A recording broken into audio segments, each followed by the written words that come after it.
Hello दोस्तों, नमस्कार। आज हम लोग जो है अपनी जो चैप्टर हम लोग पढ़ रहे थे उसके बाद जो है कंटिन्यू करेंगे। जैसा कि हम लोगों ने उस दिन फाइंड कर लिया था कि दो बिंदु के बीच की दूरी का फार्मूला कैसे निकालते हैं। ठीक है, आज हम लोग जो उस पर बेस्ड पहले एक आध दो क्वेश्चन करेंगे।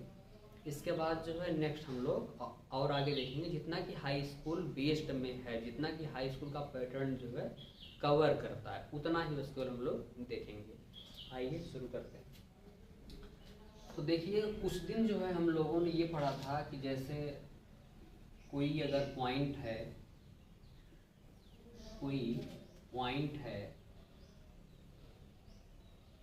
ये है x1, y1, ये दूसरा पॉइंट है x2, y2। तो क्या हो जाएगा, इन दोनों के बीच की जो दूरी हो जाएगी, मान लेते हैं ये डिस्टेंस है d, तो d इक्वल टू रहता है under root x1 minus x2 का whole square plus y1 minus y2 का होल स्क्वायर। तो ये फार्मूला था।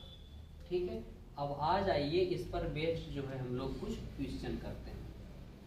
ठीक है, आइए पहला जो क्वेश्चन होगा वो क्वेश्चन होगा 2,3 और -2,4 के बीच की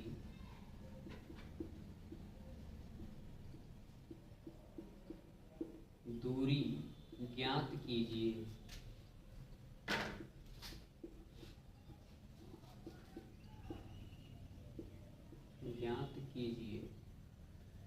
तो देखिए, इसका सलूशन कैसे करेंगे हम लोग बोर्ड पेपर में। जैसे 2,3 है, पहले इसको लिख लेंगे और फिर लिख लेंगे -2,4 x1।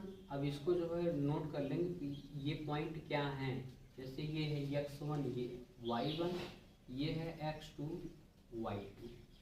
ठीक है, अब जैसा कि हम लोगों ने फार्मूला पढ़ा था, small d is equal to under root क्या हो जाता है x1 माइनस x2।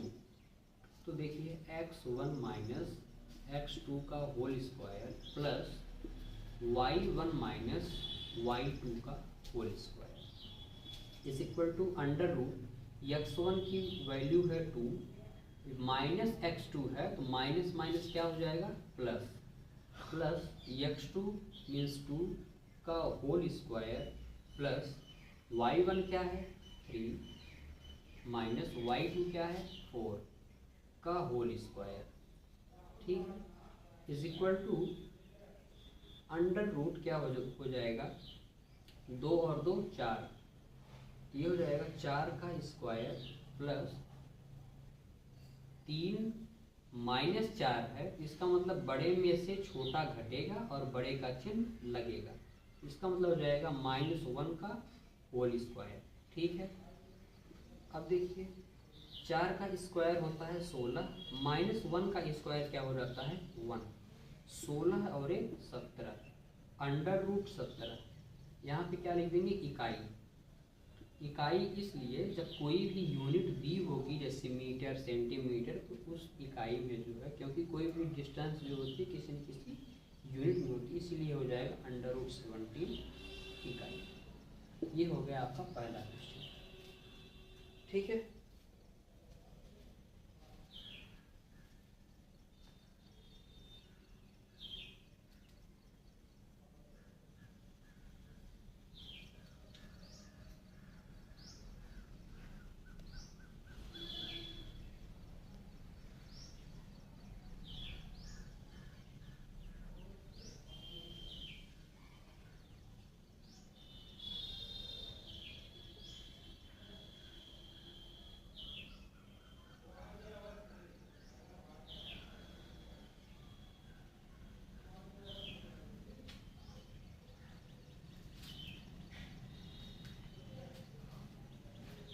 आइए दोस्तों हम लोग जो है एक नेक्स्ट और एक क्वेश्चन देखते हैं।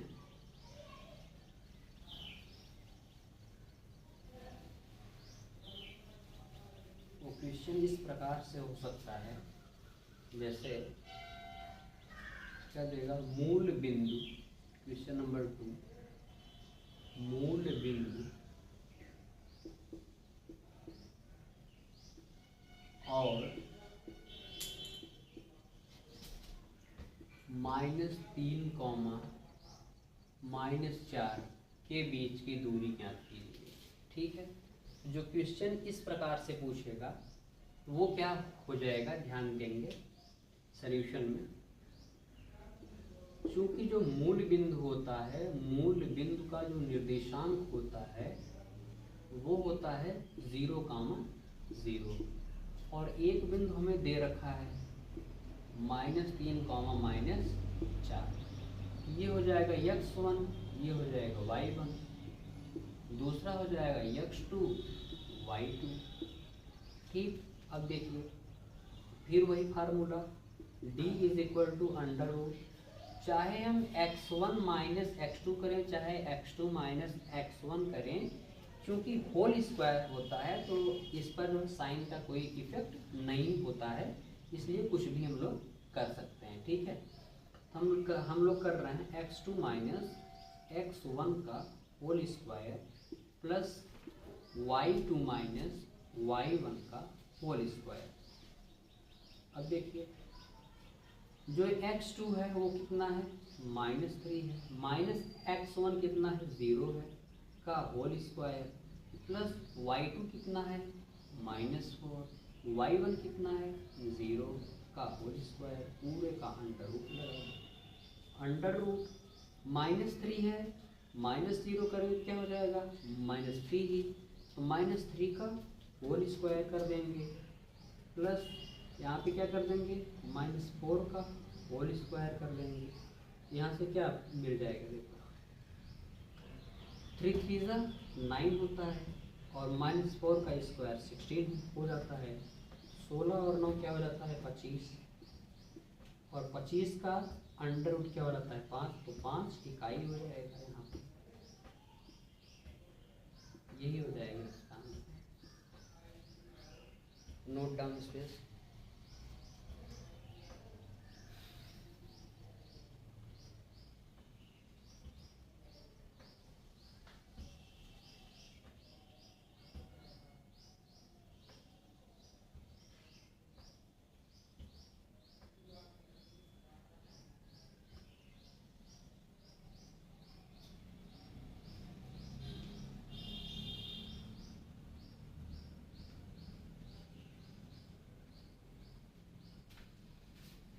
आइए दोस्तों देखते हैं कि जैसे अभी तक हम लोगों ने क्या पढ़ा कि दो बिंदुओं के बीच की दूरी को हम लोग कैसे निकालते हैं। अब जैसे कोई भी अगर आकृति दे देगा वो कहेगा कि उसका क्षेत्रफल भी आप लोग ज्ञात करो। जैसे मान लेते हैं, जैसे वो दे दिया कि ये कोई कार्तीय तल है, कार्तीय तल में उसने जो है 3 बिंदु दे दिए।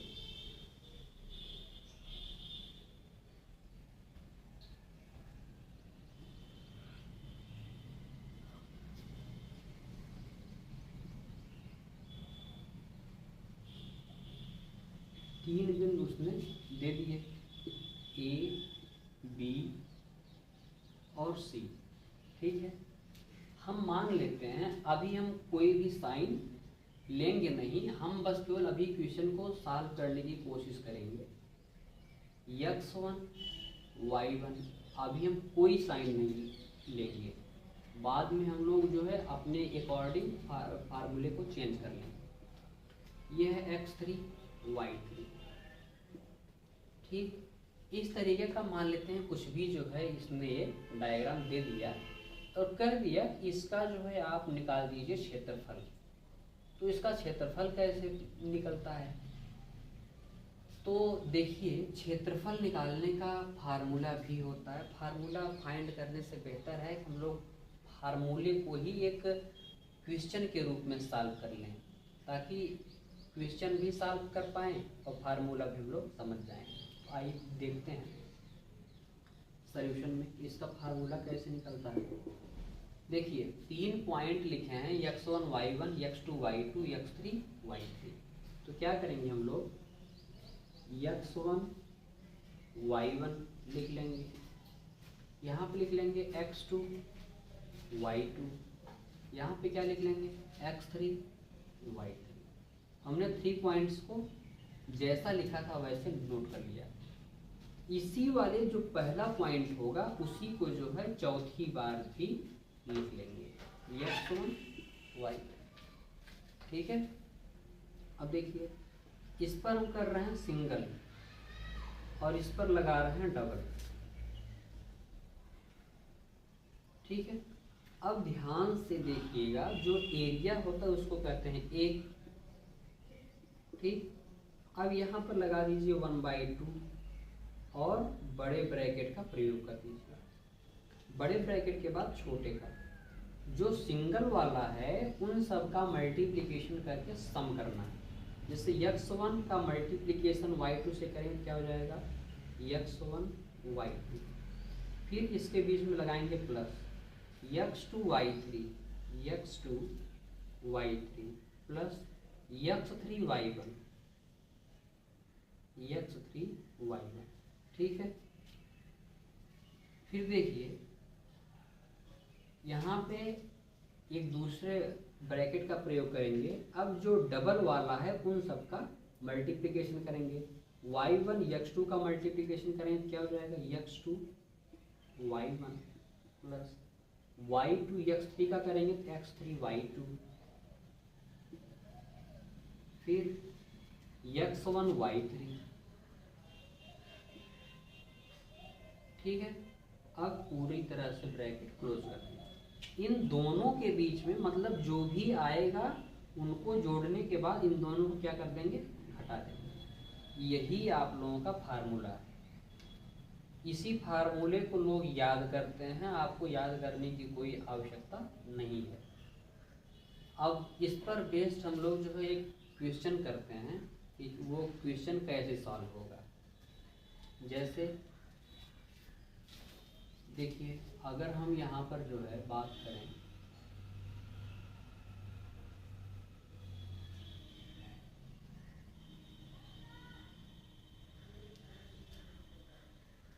ये सेकेंड क्वाड्रेंट है, इसमें प्लस वाला क्या हो जाएगा, माइनस हो जाएगा। तो मान लीजिए ये है -2, ये हो जाएगा 4। मान लीजिए हमारे पास प्रेजेंट टाइम में ना कोई बुक है ना कुछ, हम आप लोगों को ऐसे ही पढ़ा रहे हैं। इसको मान लेते हैं ये 3 और इसको मान लेते हैं कि ये कितना है, 5 है। ये फर्स्ट में सब होते हैं प्लस। इसमें क्या होता है कि x वाला प्लस होता है, y वाला माइनस होता है। इसमें जो है इसको मान लेते हैं कि ये है -3 और ये वाला कितना है, -4। नहीं, ये 3, -4। ठीक, अब आइए हम लोग इसको जो है सॉल्व करते हैं।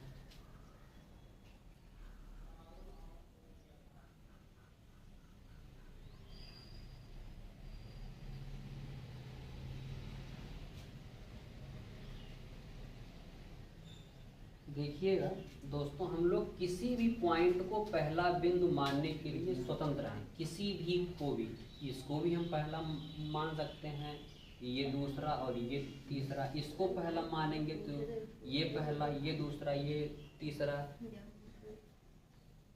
ठीक, ध्यान से देखिएगा। तो मान लीजिए कि हमने इसको जो है मान लिया कि ये हमारा पहला पॉइंट है और ये है हमारा दूसरा पॉइंट और ये है हमारा तीसरा पॉइंट।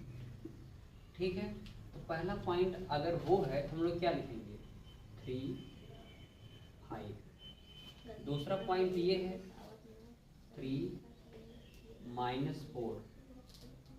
ठीक, तीसरा पॉइंट ये है -2 और 4। फिर पहले वाले को दोबारा लिख देंगे, ये हो गया। ठीक है, अब हम इसको भी जो है मिटा दे रहे हैं, ध्यान दें। हम वही चीज़ कर रहे हैं जो आप लोगों को बताया था। देखिए फार्मूला जो है जरूरी नहीं है कि हर क्वेश्चन को फार्मूले से सॉल्व कर दें, फार्मूले को भी हम लोग क्वेश्चन बना करके सॉल्व कर सकते हैं ना। देखिए 3 का मल्टीप्लिकेशन -4 से करेंगे, जैसा साइन मिलेगा वैसा साइन हम लोग लिखते चले जाएंगे। 3 इंटू -4 करने क्या हो जाएगा -12।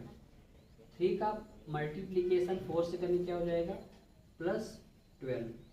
-2 का मल्टीप्लिकेशन 5 से करने क्या हो जाएगा -10। ठीक है,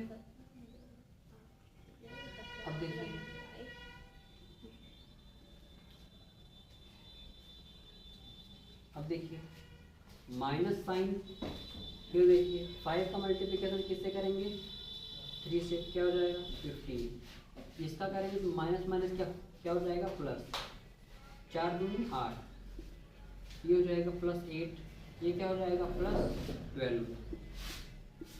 ठीक, ब्रैकेट क्लोज। अब देखिए 1/2 ब्रैकेट में, इससे ये क्या हो जाएगा कैंसिल हो जाएगा, ये हो जाएगा -10। 12 8 20 होता है, 20 और 15 क्या हो जाता है 35, -35। ठीक है, ये क्या हो जाएगा 1/2 ब्रैकेट में -45, ब्रैकेट में -45। एक चीज़ का ध्यान रखिएगा दोस्तों, कि जो ये होता है क्षेत्रफल वो कभी भी निगेटिव में नहीं होता है। तो आवश्यकता पड़ने पर जैसी आपकी ज़रूरत हो वैसा हम लोग क्या कर लेते हैं कि यहाँ पे मॉड का साइन लगा देते हैं। क्या कर लेते हैं मॉड का हम लोग साइन लगा लेते हैं। इससे क्या होगा कि जो ये माइनस वाली चीज़ होती है ना वो हो जाती है प्लस, इंटू हो जाएगा 45, ये हो जाएगा 45/2।